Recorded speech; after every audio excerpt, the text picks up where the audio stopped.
আমার এক পরিচিত লোক আছে, পাইলট ছিল, পাইলট। যেমন ওনাকে দেখলে বুঝবে না কেউ ইঞ্জিনিয়ার ছিল, বাংলাদেশ বিমানের ফ্লাইট ইঞ্জিনিয়ার ছিল, কেউ বুঝবে না, মনে করবে হুজুর। একটু চকমইকা জামাটা ছেঁড়া দেখ, আমাদের মতো একটা সিম্পল সাদা সুদা জামা লম্বা পড়ো, তো মাইশো মনে করবো কোন মাদ্রাসার মোহতামেম জানি, নাইলে কোন মসজিদের ইমাম জানি।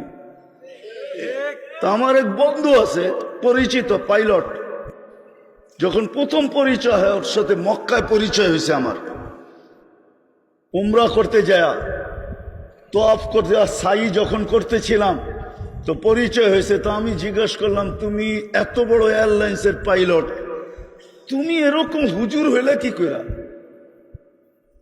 তোমার তো হুজুর হওয়ার কথা না, তখনও সে রানিং পাইলট, তোমার তো হুজুর হওয়ার কথা না।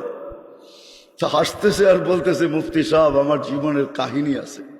আমি বললাম, কি কাহিনী?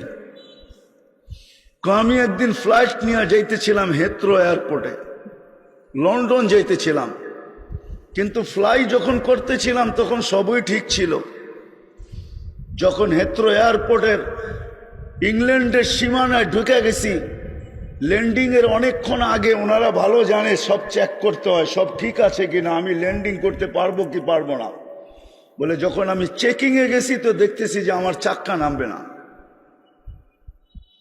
তো আমি টাওয়ারের সাথে যোগাযোগ করছি যে আমার সিস্টেম তো বলে আমার চাক্কা নামবে না,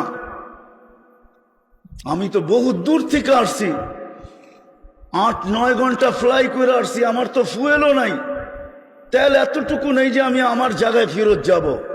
হয়তো বিমান ক্রাশ হবে, নাইলে যেই সিস্টেমে ল্যান্ডিং ওই সিস্টেম আমাকে ল্যান্ডিং করতে হবে।